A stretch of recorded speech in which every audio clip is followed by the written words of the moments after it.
Good afternoon. I'm Molly Young from the Miami University Alumni Association.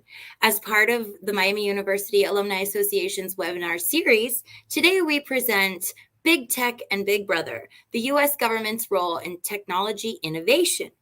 Joining us today to share what is sure to be some important insight is Molly Moran, Associate Lecturer in Emerging Technology in Business and Design within the College of Creative Arts. Molly has 20 years of industry experience in technology, design, and public service, including 9 years working for four U.S. Secretaries of State on award-winning, high-profile technology and communications projects. Molly currently teaches courses on digital design, design thinking, public interest technology, and social issues in design. So welcome to you, Molly, and thank you for taking the time to share your experience working with technology and government. I have a feeling we're all going to learn something new today. So just a reminder for our live viewing audience that you can submit a question during the webinar by clicking the Ask a Question button under your video. And with that, I am going to turn it over to Molly to get us started. Welcome, Molly. Glad to have you. Thank you. Thanks. I'm very happy to be here. I'll take it away. As Molly just said, one of the things that I teach here at Miami is public service technology and public interest technology, and that's largely what I want to talk about today. So just a little bit more background on what I did as a technologist for the State Department. That's where I have the bulk of my experience doing technology design for the government. So I was there for 14 years. I was first in an office called e-diplomacy, in which we were basically experimenting with and inventing new ways for diplomats to use new technology. I spent the bulk of my time, as Molly said, in the office of the Secretary of State, working for 4 different Secretaries of State, and then a short stint managing the technology that powers every US embassy and consulate website around the world. So today, what I'd like to do is share with you my thoughts about the technology divide between our federal government and our country's tech innovators, and why I think we can and actually must continue to bridge that divide. Artificial intelligence is really the latest reason why this must happen. And so I'll give you, so we'll use that as a case study for today. Although I have to give the disclaimer, I'm not an expert in AI technology, but in technology design in general, and specifically government technology usage. So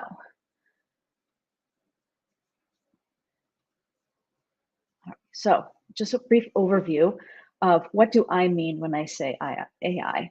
Artificial intelligence can be many things, and there are some forms of it that have existed for quite some time now. But most of the time, when we're talking about it today, we're talking about the newer technologies like ChatGPT. So at a high level, artificial intelligence involves using computers to do things that traditionally require human intelligence. This means creating algorithms to classify, analyze, and draw predictions from data. Now, to use artificial intelligence, you need data and lots of it. These algorithms are trained using large data sets so that it can identify those patterns and make predictions on what is most probable in terms, for example, with ChatGPT. It can actually basically decide what is the most likely word to come next in this sentence, and it continues to build out that way. So the predictions and the recommended actions that artificial intelligence can produce are much like what a human would in some cases, and faster and better. So one way to think of this is that artificial intelligence can apply massive computing power to a narrow set of data and methods. It doesn't work on everything, at least not yet. The human brain, on the other hand, applies medium computing power, but we can apply that to a much wider set of data and methods. So we can apply our brains to almost anything, while AI specializes in certain things. So a quick example of this is something like Netflix, which most of us have some familiarity with. Netflix uses AI to make predictions about which shows you will like. They use your browsing and viewing history, but also huge amounts of data from all their other customers who share your taste. It learns, and I'm putting that in air quotes, it learns when it is right if and when you watch or otherwise engage with its recommendations. And it also learns which of its predictions were less successful, and it adjusts so that in the future, the predictions improve. So that adjustment is one of the key components of this. Now, I'm making assumptions that that's exactly how it works, but that's just an assumption because, like most kinds of artificial intelligence, the technology is really a black box. We can't see inside it. We don't know. We don't know which data sets are being fed to it, and we don't know the kinds of learning that it's doing, the conclusions that it is making, and how it's continuing to reshape itself based on that data that it consumes. So because it's a black box, we have to basically trust that companies are doing things in an ethical manner. In the example I just gave, and I'm not saying Netflix does this, but a company like that in this example might also be scraping data from the web to further strengthen their predictions. But that's effectively, in a way, surveilling people who did not sign a EULA, an end user license agreement, with that company, right? Now, is that unethical? These are the kinds of questions that people are asking. And one of the things I think is very interesting is just 2 months ago, one of the CEOs of a big AI company, OpenAI, they're the ones who made ChatGPT, he went before Congress and he testified about AI, and he specifically called for government regulation of this technology. He likened the technology to social media. So if we think about the conversations that people are having these days about social media, the harm that it might be causing to children, for example, the government in our country was very hands-off with that technology and didn't do a lot of regulation. And now people are starting to ask, should we have actually done a little bit more? Because it's not all benefits. Turns out there are harms as well as benefits. So he asked for the creation of regulatory guardrails for the technology that would enable the benefits of artificial intelligence while minimizing possible harms. One of his suggestions was to create a new federal agency to deal specifically with AI. Now, personally, I don't agree with that, and I can explain that more later. But he was giving some very specific suggestions to Congress. And in his testimony, he said, for a very new technology, we need a new framework. In other words, the current regulatory framework, or lack thereof, is just not going to cut it for AI. So when we're thinking about these harms and why he's asking for this regulation, most industries don't want much government regulation of that which they produce. But there are some serious risks, right? Now, many people right now are worrying about mass job loss in the United States. What kind of careers might be replaced with artificial intelligence? I was actually just reading an article the other day about someone who had, in just a matter of 3 days, put together a bot that could essentially do the work of a lobbyist in Washington. It could analyze and go through multiple drafts of bills. It could pull out that data, make recommendations, and write it in a persuasive way, such that you could just take that and deliver that to someone on the Hill. So will that put lobbyists out of a job? Maybe, maybe not. It's a little early to tell, but there's a lot of fear there. There are also a host of other potential problems relating to bad data. And some of these are intentional. We have intentional bad actors here, but many of them are unintentional side effects or outcomes that people did not intend when they started to put together this technology or deployed it in certain ways. So some of these harms, right? We have things like deepfakes, like we see here with the Pope and the puffy coat, right? The Pope didn't actually wear a designer coat, but it looked so realistic that a lot of people believed in that, and that was done using artificial intelligence. We have the ability for people, for bad actors, to weaponize disinformation or to perform fraud by impersonating others. Some of the unintentional downsides to this are things like housing discrimination, harassment of women, racial bias, and a number of other things. So because AI uses so much data, it's basically impossible to know what predictions it will draw from the data. For example, artificial intelligence that analyzes historical financial data, not today's financial data, but from several decades ago, it might determine that men are more likely than women to pay back loans and mortgages. Because if it's looking at old data at a time when women weren't even allowed to have a credit card without their husband's permission, what they're going to see is that many loans were given to men and were paid back or not paid back by men, but there's not much data on women. So could it draw the conclusion that today the mortgage should not be granted to a woman? This is a concern we have. We have gaps in our data, and the predictions that it can make are only as good as the data that it's using to essentially learn in the beginning. But it can tell a skewed story. And the biggest problem here is that we don't know.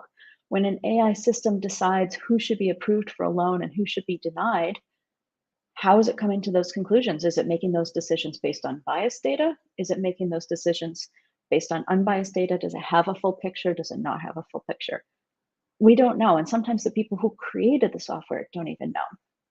So those are some of the issues that people are worried about with artificial intelligence. And the CEO of OpenAI is calling for government regulation. But you might be asking, and I know a number of people who are, why does it have to be government regulation? Is that the best way of regulating this? Because doesn't our government not do a great job at technology?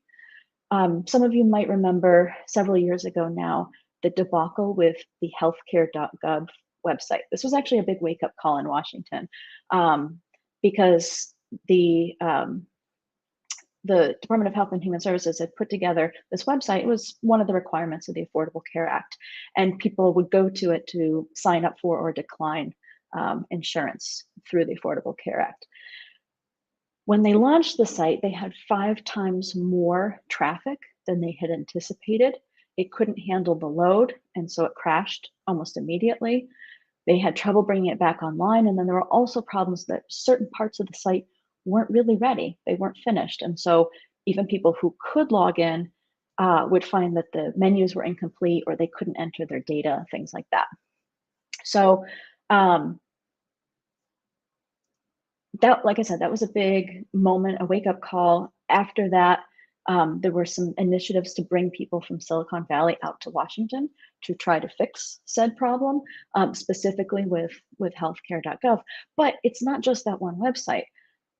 Research has shown that during a 10-year period from 2006 to 2016, more than half of large-scale government IT projects were either delayed, over budget, or didn't meet expectations.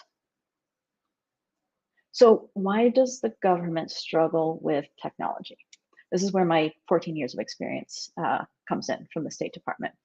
It used to be that the US government had great technology, better than what civilians had. They had the latest gadgets. However, now it's actually the reverse. Government employees generally have better personal tools at home than those which they get at work, right? Why do we see these issues? At one time, an executive from Twitter came to Washington to advise the Secretary of State and then President Obama. She was part of that wave of the people who came out to try to fix the healthcare.gov issue. And she stayed for about a year before she returned to California. And when she did, she and I had a quick conversation, and she said to me, "I'm glad there are people like you who are patient enough to deal with this. I am not." And so she went back to Silicon Valley. So that was the moment where I started to consider how and why our IT, the IT we were doing in the government, was different from what we were seeing in big tech companies. So bureaucracies are slow, yes, and that's actually a feature, not a bug. They're designed to move slowly and thoughtfully and to minimize risks and harm from rash action. But that aside, or just thinking specifically about IT, what was so different? So I could probably give you 10 or more reasons today why I think that they're different, but I'm going to mention 4 of those. Okay, so the first one is scale. Technologies that are free or cheap for us as individuals are not necessarily free or cheap for large institutions.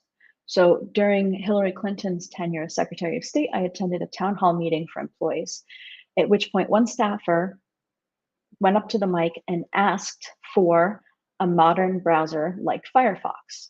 Some of you may remember Firefox browser. At the time, we had been operating as department employees with an increasingly outdated browser for so long that we would actually get error messages every time we tried to go to a modern day site on the internet. And so Secretary Clinton turned to her undersecretary for management and said, is that something we could do? Could we have this browser called Firefox?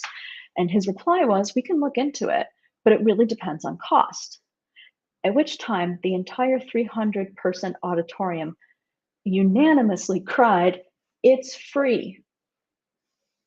And it is free for each of those 300 people at home.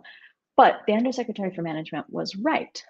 So while it's easy and free for me to download Firefox on my personal laptop, the department actually would and did incur large costs to transition to a new browser. For one, the people who work on their help desk would need to be trained on how to help people with issues related specifically to that browser. So that training would cost money. But much larger than that was the price tag associated with retrofitting all of the custom software that we were using at the time to run pretty important things like payroll. Our payroll system was complex because we had to pay people who were citizens of other countries who are on our payroll in nearly every currency in the world. So those systems were humming along and they were working well, but they only worked with the old browser. And so we were kind of stuck. And to get over that hurdle, we were going to have to put down a huge investment to retrofit those tools. So the cost for doing things at that scale, things like money and time and expertise, were much higher than any of us might have imagined.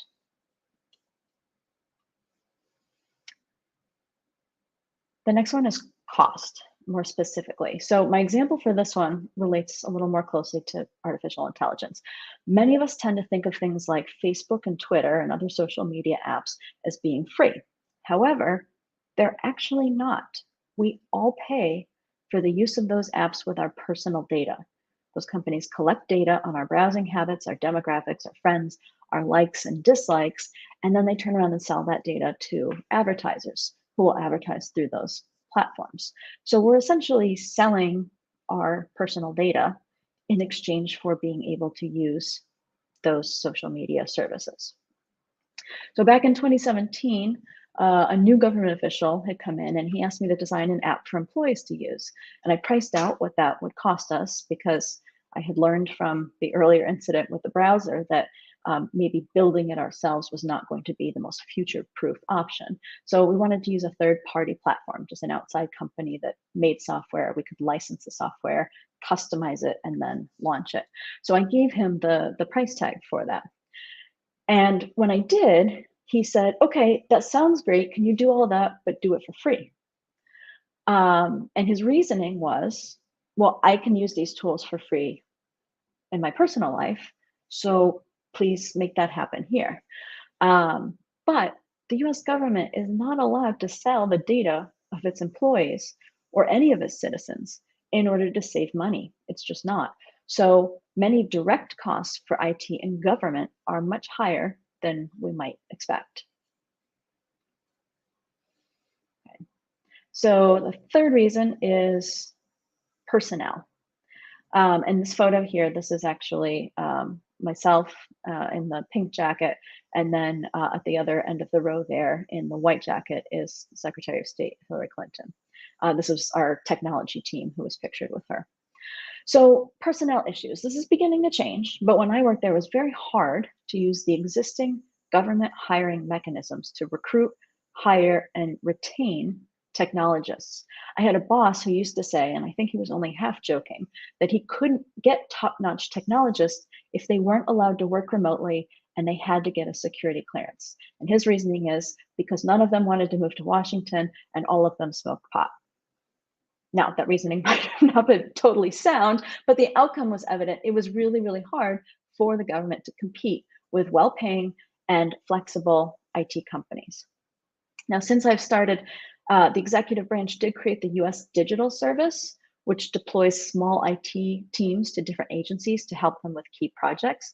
And it certainly helps, but it really can't keep up with the demand of every federal agency. So it's a great start, but we need more of those people. Okay, and the fourth one is legislation. There are laws in place that govern how the department or how the government can use technology that don't apply to companies. And so that makes things more challenging when you're trying to build technology for government. When I started building websites for the State Department, there was a law in place called the Smith-Mundt Act, which was essentially, and this is my personal characterization, it was essentially a 1950s Red Scare response to the possibly commie-loving diplomats who spend very suspicious amounts of time living overseas among foreigners. What it did was it stated that the State Department especially could not propagandize the American people. They didn't want other ways of living and other values to be collected from the diplomats overseas and foisted on the American public. Now, no propaganda, that's actually a great thing, right? So the way it dealt with this, though, was to say, we get that you need to propagandize foreigners, people who are living overseas, those audiences, we want to spread American values to them, but we don't want you to propagandize our own citizens. And so it created this division in terms of media. It forced a separation in funding and in oversight. And you had some media that was created that was meant for American audiences, and you had some that was created and meant for overseas distribution. Now, this made sense in an era where media was the media that we were using were things like newspapers and radio waves, both of which have limited and controllable distribution. They only reach so far, and we have a pretty good sense of who's actually consuming that information. But in the age of the internet, not so much. So the result was this: in order to comply with the legislation, the department had two different websites, one for Americans, state.gov, and one for everyone else, american.gov. They were funded separately. They had two completely different teams to run them. Each one was housed in a different office in the org chart. And the amount of effort and money spent to adhere to that division, which the law required, but was largely pointless because anyone in the world could easily read either of those two sites. It prevented us from being able to innovate in other areas. We were duplicating efforts in a way that fit with the letter of the law, but not the spirit of the law. And in large part because the internet had rendered that impossible. Okay. I mentioned there are other issues as well that I'm not going to go into in depth, but I will just list some of those. Sourcing limitations, where we can buy our software, that's limited for security reasons. Citizen privacy issues. The US government has more of a responsibility to citizen privacy than companies might. Extreme risk, especially when we're talking about military, CIA, things like that. Lobbying and contracting restrictions, and sometimes unusual user needs. So I helped build the first, or design the first iPad app that was specifically to be used by a Secretary of State. And we did that for Secretary John Kerry. Here he is on a plane actually using that iPad, that app that we had designed. But it meant I had to design technology for essentially one person, and the one person who had no time to test it out or give me any feedback, right? And that's a challenging thing. So, okay, I'm going to add one more, an honorable mention to my list of 4, just because I think that this is an interesting thing as well. And that is processes. So the State Department is the oldest federal cabinet level agency, and it dates back to 1789. When John Kerry became Secretary of State on his very first day in office, which is pictured here, my colleagues and I, who are there on the right-hand side, we got to meet him briefly, and we explained. He said, "What do you all do?" And we said, "Well, we do technology innovation." And he said, "Innovate, but is the government really innovative when it comes to technology?" That was this question. Now, most of my colleagues were like, how do we answer this?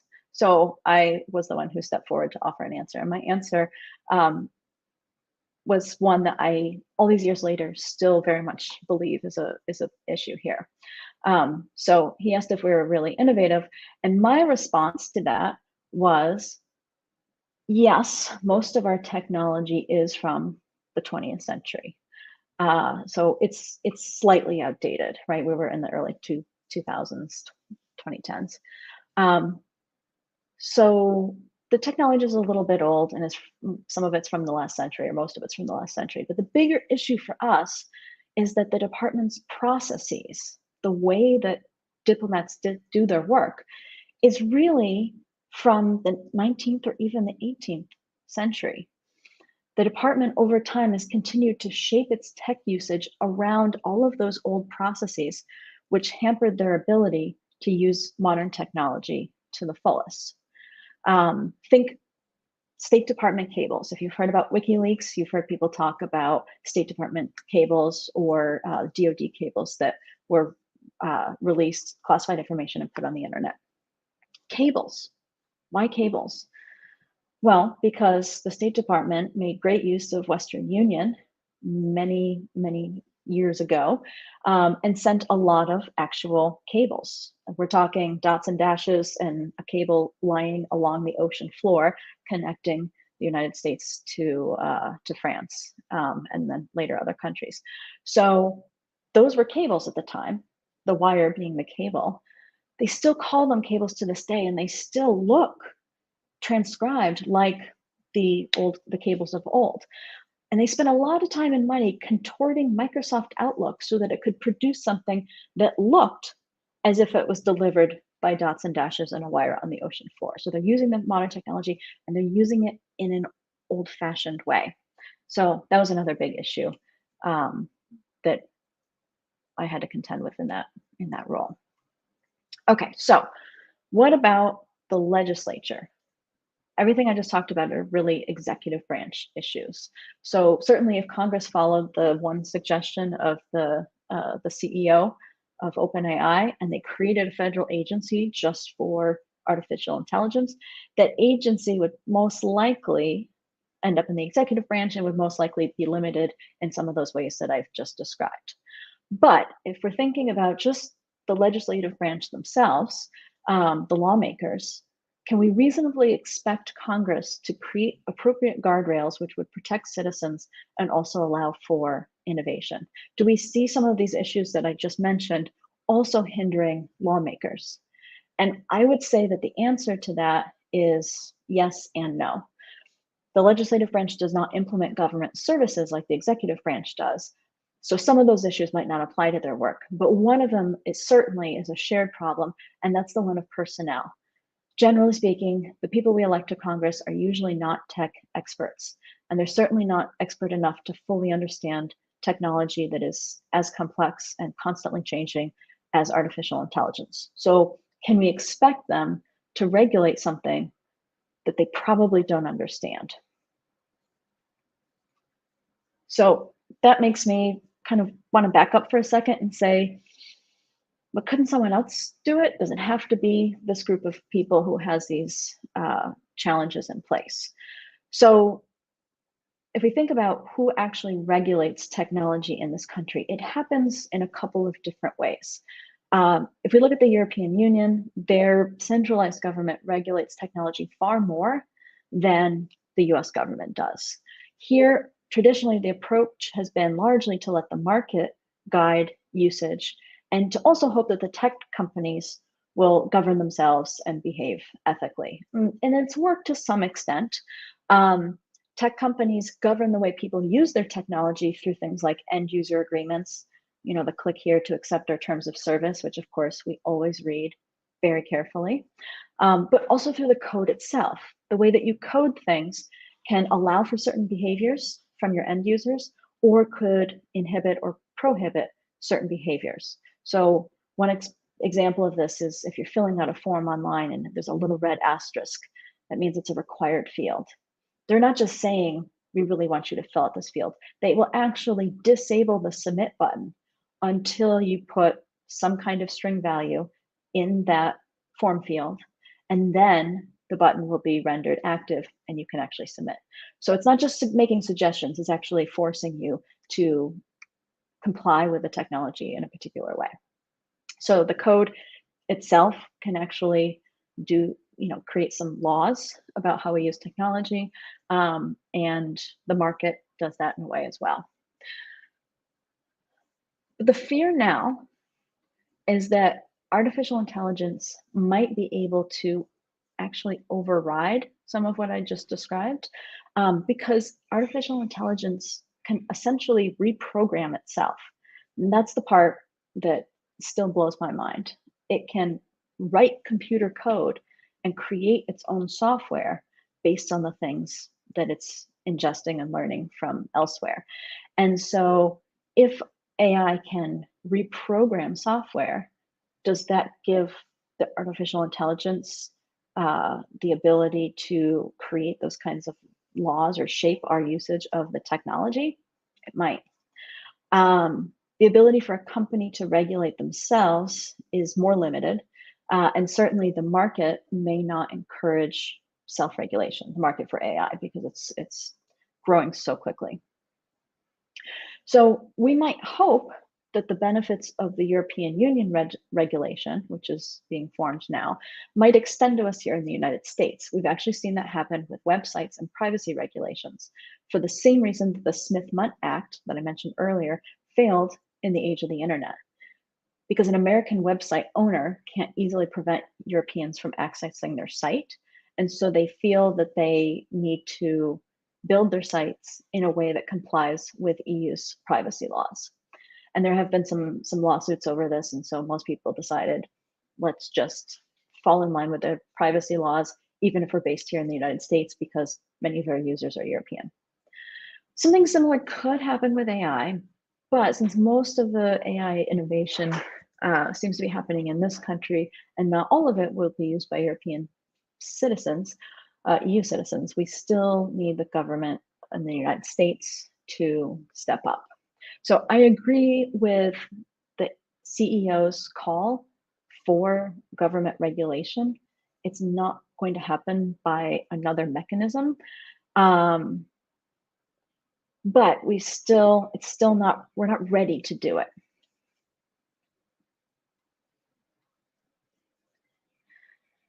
So if we're not going to create a new agency, which I suggested earlier was, in my opinion, not the way to go, what do we do? What do we do to help the government get ready to be able to step up and perform this role? So this is not an easy or quick fix, but it is becoming increasingly important that we have more technical literacy in Washington. It's unlikely that we're going to elect the next Jeff Bezos or Mark Zuckerberg to the Senate, for example. But elected congressmen aren't the only ones putting these bills together. They're not doing it by themselves. They have staffers and advisors and lobbyists to help them shape that legislation. Increasing the tech literacy of the advisors and the staffers is probably the easiest and most successful effort we could make at this point. Now, there are already some programs in place that are helping with this. For example, Tech Congress is a program that works to bridge the divide, what they call the divide of knowledge and experience between DC and Silicon Valley. And they do this by placing computer scientists, engineers, and other technologists to serve as technology policy advisors to different members of Congress. So they take these folks who have this high level of technical expertise and they embed them in the office of one of the members of Congress to help advise on and help shape the more technical elements of legislation that they're working on.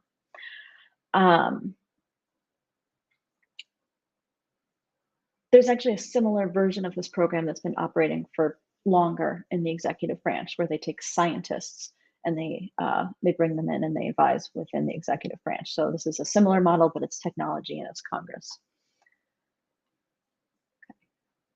There are some think tanks out there who can provide tech expertise, and they do, but they're not always bipartisan. When looking at those, they seem to have a particular angle that they're going for. So that one, to my mind, is a bit of a question. If we could balance out different kinds of groups in order to have multiple viewpoints, that could work. There's something else that's kind of in the works as well. And this is we can encourage more tech-minded students to consider a career in public service. In the past few years, more than 40 colleges in the United States have pledged to increase their programming and their research in a nascent field of public interest technology. So they have a consortium, the Public Interest Technology University Network, and they're able to work with each other and on their own to try to build up these programs to essentially marry political science with technology and encourage students to basically go in a direction like this, where they can take their technology expertise and they can share that with lawmakers. So for this reason, I always encourage my students to what I call look east for internships and to consider applying to one of the several new programs that place young technologists in prestigious short-term positions, such as the US Digital Service that I mentioned earlier, or something like Code for America, which is loosely modeled after Teach for America. People come in, early career, they do a short-term stint, they are embedded with a particular government agency, and they work on projects, and then when they're finished with that, they usually, some of them end up staying in public service and some of them end up going to the commercial sector. 2 years ago, in the summer, I took 11 Miami students, all of them majors in emerging technology, to Washington in order to learn more about technology for the public sector, especially as we're seeing hiring stagnation from the big tech companies and layoffs, some pretty big layoffs. We're seeing that right now, and it's hard for our graduating students to find jobs with those traditional, large tech companies out west. So keeping that in mind, I'm pushing even harder now to ask students to at least explore the possibility of using their tech skills for the public sector.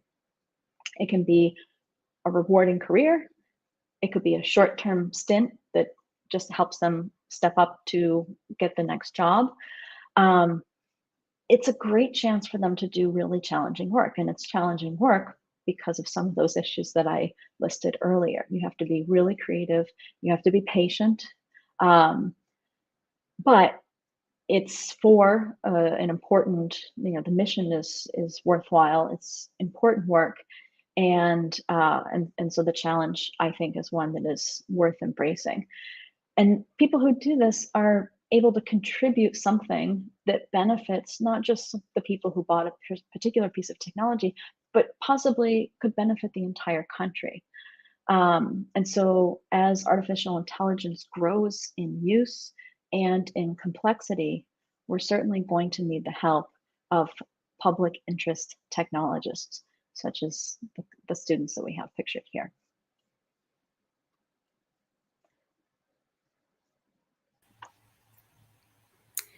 Hey, I love this love and honor in this tech fund. This is really good. Yeah, it's like a circuit board. It really is. Molly, this was like fascinating stuff. I mean, these are certainly challenges that your average, everyday, tech consuming American probably isn't really thinking about on a regular basis. And I think we're getting into like some foreign territory here, maybe a little bit that we haven't been in before. So I think everybody's a little bit on the learning curve. So I think we should all send a shout out to those of you who are sort of working to give this some guardrails and safeguards and provide us with the right security measures, I guess, to keep us and our government agents safe and secure. I know we have a couple questions, and I'm really curious about this. I think this is a fantastic question for you. And this comes from Jake. Now that we're nearing an election cycle, Are these questions that we should be asking folks running for public office? Sort of, what's your stance? How do you feel? What are you going to do? Where does this rank on your agenda? Are these important questions that we might want to start asking? I think so. I think it would be great to ask. I don't think all that many people running for office are thinking this much about it, in part because their constituents probably aren't complaining about it, right? People build their platforms based on their own personal experience and then those of their constituents, the biggest problems that they see those folks surfacing. Mhm. Individuals are not the ones who are raising the red flags here. It's the tech companies. So especially for state and local politicians, I don't think we'll find many people who have this as part of their platform, but I don't think we even will see that very much uh, at the national level either. But asking is a great way to get people to start thinking about it because it shows that citizens are concerned about this. Absolutely. I was just thinking if it's not sort of in the ether already, perhaps just folks asking general questions about you know, how one feels about it, how one thinks it should be regulated and governed, I think will give us some good answers. Sort of attached to that a little bit related to our elected officials. What about internationally? Are there some things that we may need to get on the same page with other countries as far as rules, regulations, alignment? I heard the word thrown around like treaty, an AI treaty that sort of gives us all, a path forward and a litmus for what is appropriate and what is not. I think that that in theory is a good idea. It might be harder to organize. I think it's easier to organize just for our own federal laws. Working with other countries may make it more difficult. But certainly, I think that there are countries that are out ahead of us a little bit in terms of not just AI regulation, but just technology usage in general. And one of the things that I remember when I'm thinking about this, other countries' governments and technology, is many years ago, I met someone from the government of Estonia, and they were explaining the systems that they had in place at the time. And their technology was fantastic. It was very much connected. For example, if you went to go get yourself a passport, they could look and say, you have 10 unpaid parking tickets. You're not going anywhere until you pay your parking tickets. Now, that's hard for us to even imagine because we all just intuitively know that those systems don't connect here. Now, granted, our country is much larger, but part of the reason why Estonia was able to do that was because, according to this technologist, they actually didn't build their technology until much later. They held off.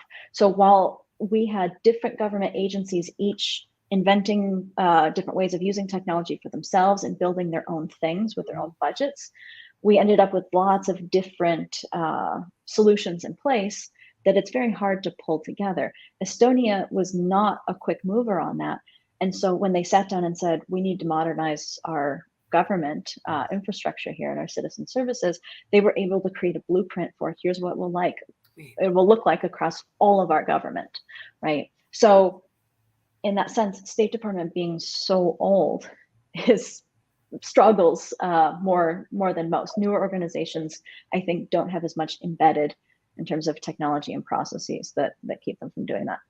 Oh, that's a really good point, and one that I might not have thought about. I think people get really married to their old infrastructure anyway, and are reluctant to change, as evidenced, by all of the social world and the upheaval currently. So that's such an interesting viewpoint. Um, I know that 60 Minutes just recently did a large segment on AI and sort of all of these questions that you were raising. Of course, they touched on deep fakes and sort of messaging that comes with pretty much everything moving forward, that you might start seeing messages like this video was produced using entirely all human, 100% human. I'm not even sure what the next word is, as opposed to this video was created with the assistance of AI technology. And it's just interesting to know that that's sort of on the horizon, whether or not we're, comfortable with it or even ready for it. So Mhm. I think these are really good pieces of bits of food for thought for us moving forward. And then also to that end, I also just read an article about Sarah Silverman.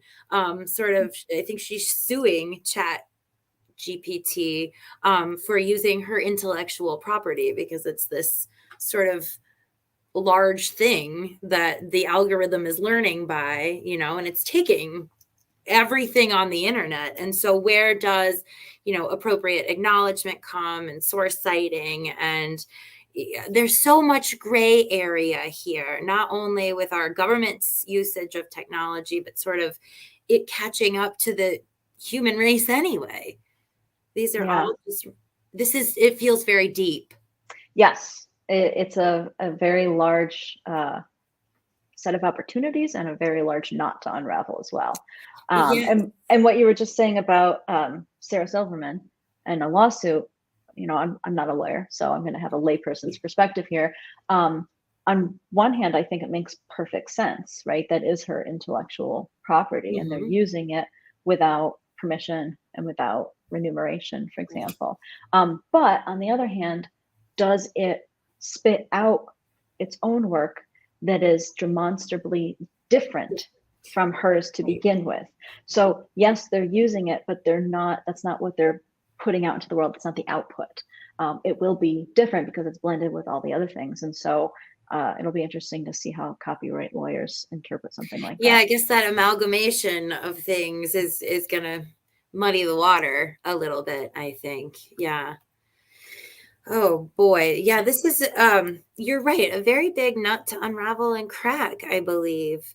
So if you could maybe sum up, what do you think we need to do? What's our next immediate step to move forward to make sure that we have our thumb sort of on the pulse of this? I'm not going to say we can get ahead of it or anything like that, but what do you think our first priority should be?